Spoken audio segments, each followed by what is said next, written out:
भारत की para commandos की training कैसे होती है, कैसे पूरी होती है पाकिस्तान के स्पेशल फोर्स की ट्रेनिंग के दौरान जिंदगी और मौत का खेल खेलते हैं चीन के जवान। फौलाद से भी मजबूत शरीर होता है वियतनाम के कमांडोज का, और गोरखा कमांडोज की खुकरी एक बार यदि म्यान से बाहर आ जाए तो बिना खून चखे वो वापस म्यान में नहीं जाती।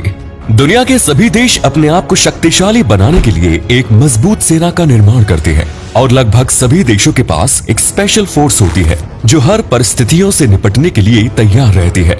इन स्पेशल फोर्स के कमांडोज की ट्रेनिंग बहुत ही मुश्किल होती है, जिसे सुनकर ही किसी की भी रूह कांप जाए। तभी तो 10,000 सैनिकों में से सिर्फ 100 जवान ही पैरा कमांडोज बन पाते हैं। आज हम आपको एशिया के अलग अलग देशों के कमांडोज की ट्रेनिंग के बारे में बताएंगे, बस आप वीडियो के आखिर तक हमारे साथ बने रहिए। Number 1, Indian special forces. Bharat की सबसे मजबूत फोर्स में गरुड़ कमांडोज को शामिल किया जाता है, लेकिन एक गरुड़ कमांडो बनना आपकी सोच से भी कहीं ज्यादा मुश्किल होता है। कई महीनों की ट्रेनिंग के बाद अंत में सैनिकों को 36 घंटे का एक स्पेशल ट्रेनिंग कैंप अटेंड करना होता है, जहां पैरा कमांडो बनने की उनकी असली परीक्षा की शुरुआत होती है। आपको बता दें कि पैरा कमांडोज के लिए कोई अलग से चयन नहीं किया जाता, बल्कि पहले से ही भारत की अलग अलग रेजिमेंट्स में मौजूद बहादुर सैनिकों का चयन पैरा कमांडोज के लिए किया जाता है, और अंत में 36 घंटों की ट्रेनिंग में जो सैनिक पास हो जाते हैं उन्हें ही गरुड़ कैप पहनने का अवसर प्राप्त होता है। इस ट्रेनिंग की शुरुआत रात को होती है,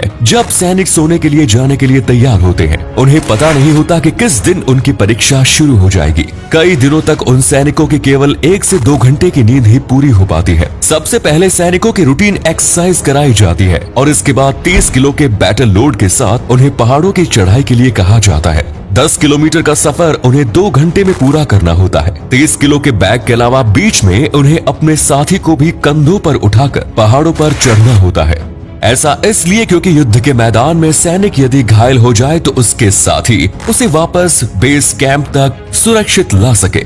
इसके बाद 1.18 किलोमीटर के ट्रैक के 3 राउंड सैनिकों को पूरे करने होते हैं। प्रत्येक राउंड में कुछ नया होता है और उनके कंधों का वजन बढ़ा दिया जाता है। पहले राउंड में 30 किलो का बैग, 20-20 लीटर की 2 पानी की कैन और हथियारों के साथ उन्हें दौड़ाया जाता है। दूसरे राउंड में ट्रक का 80 किलो का टायर लेकर उन्हें चक्कर पूरा करना होता है। तीसरे राउंड में 80 से 100 किलो वजन वाला लकड़ी का टुकड़ा उन्हें कंधों पर लेकर भागना होता है। हर राउंड को पूरा करने के लिए सैनिकों को 1 घंटे का समय दिया जाता है। इसके बाद सैनिकों को एक ठंडे पानी के टैंक में हाथ पैर बांधकर डाल दिया जाता है। टैंक की गहराई 12 फीट होती है। हाथ पैर बंधे होते हुए ही सैनिकों को तैरना होता है। सीनियर्स उन्हें पानी के नीचे धक्का देते हैं और केवल मामूली ऑक्सीजन ही उन्हें लेने देते हैं। अब तक सैनिकों की ट्रेनिंग के 14 घंटे बीत चुके होते हैं। अब उन्हें एक जूस पीने के लिए दिया जाता है, जो बॉडी को डिहाइड्रेट होने से बचाता है। इस जूस की बदबू और टेस्ट बहुत बेकार होता है, लेकिन नाक बंद करके जवान वो जूस पी जाते हैं। इसके बाद सैनिकों का एक रिटन टेस्ट होता है, जिसमें उनसे ऑपरेशन टेक्निक्स, ऑब्जर्वेशन स्किल्स और अन्य कई चीजों के बारे में पूछा जाता है। इतनी थकान के बाद कुछ भी लिखना सैनिकों के लिए बहुत मुश्किल होता है, और ये टेस्ट सबमिट करने के बाद एक मेडिकल टेस्ट होता है।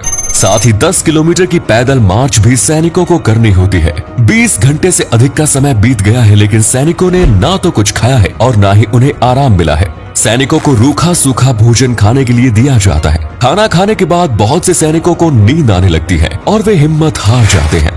हिम्मत के जवाब देते ही उनका गरुड़ कमांडो बनने का सपना भी टूट जाता है, और जो अब भी फिट होते हैं उन्हें फिर जंगलों में कॉम्बैट स्किल्स का टेस्ट देना पड़ता है। कीचड़ में सने कपड़े पहनकर पहाड़ों पर चढ़ना होता है। कई घंटे जंगल में बिताने पड़ते हैं। इन सभी परीक्षाओं में जो शारीरिक और मानसिक रूप से पास हो जाता है वे ही स्पेशल फोर्स के गरुड़ कमांडोज बन जाते हैं। Number 2, Gorkha boot camp. Gorkha regiment को हिम्मत और बहादुरी का दूसरा नाम कहा जाता है। गोरखा रेजिमेंट की गिनती दुनिया की सबसे शक्तिशाली रेजिमेंट में की जाती है। दूसरे विश्व युद्ध के दौरान ब्रिटिशर्स ने गोरखा रेजिमेंट के दम पर ही हिटलर की सेना से युद्ध लड़ने का फैसला किया था। हर साल गोरखा बूट कैंप में 10,000 से अधिक युवा आते हैं, लेकिन इनमें से 200 से 300 युवाओं का ही सिलेक्शन हो पाता है। गोरखा रेजिमेंट की ट्रेनिंग भी काफी सख्त होती है।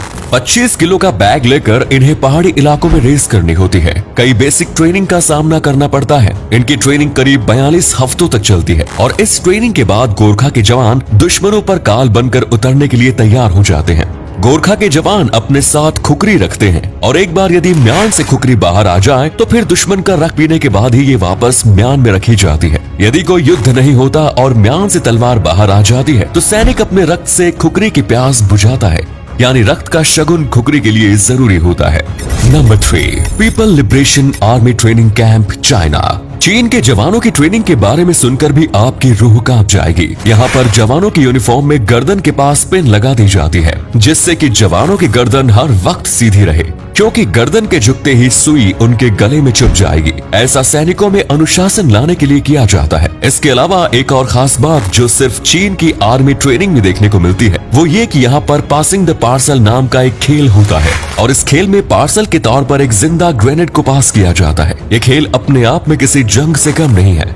अंत में जिसके पास ग्रेनेड बचता है उससे सैनिक को इसे डिफ्यूज करना होता है, वरना वहां मौजूद सभी जवानों की जान जा सकती है। Number 4, Vietnam special forces training camp. Vietnam के सैनिक गुरिल्ला युद्ध में माहिर होते हैं और यहाँ के सैनिकों की बहादुरी का अंदाजा आप इसी बात से लगा सकते हैं कि कई सालों की मेहनत के बाद भी वियतनाम वॉर के दौरान अमेरिका जैसा देश छोटे से वियतनाम देश का कुछ बिगाड़ नहीं पाया। वियतनाम के स्पेशल फोर्स की ट्रेनिंग कमाल की होती है। कांटों पर नंगे पैर इन्हें चलाया जाता है। भले ही जवानों के पैर से खून बह रहा हो, लेकिन उनके मुंह से उफ की आवाज तक नहीं आती। इसके बाद कांटों के ढेर पर उन्हें जवानों को लेटा दिया जाता है और उसके ऊपर से अन्य जवान पैर रखकर निकलते हैं। वियतनाम के स्पेशल फोर्स के जवानों को शारीरिक रूप से बहुत मजबूत बना दिया जाता है। उनके शरीर के ऊपर ईंटें रखकर हथौड़े की मदद से इन्हें तोड़ा जाता है। अलग अलग पार्ट्स पर ये पत्थर रखे जाते हैं। कीलों पर पीठ के बल लिटाकर सीने पर एक बड़ा पत्थर का टुकड़ा रखा जाता है। पीठ लहूलुहान भी हो जाती है और खून लगातार बह रहा होता है। धारदार चाकू को ऊंचाई से सैनिकों के ऊपर छोड़ा जाता है।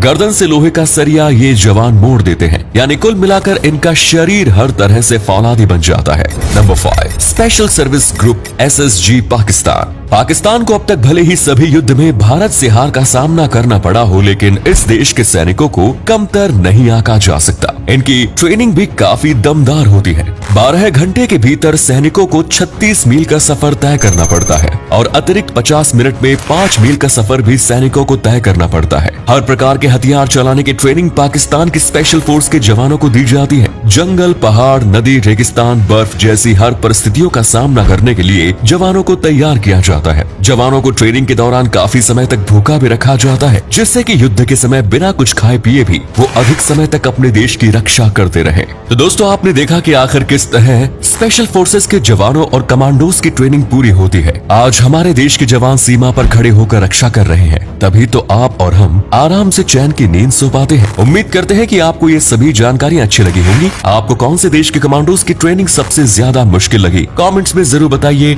आज के लिए इतना ही, धन्यवाद।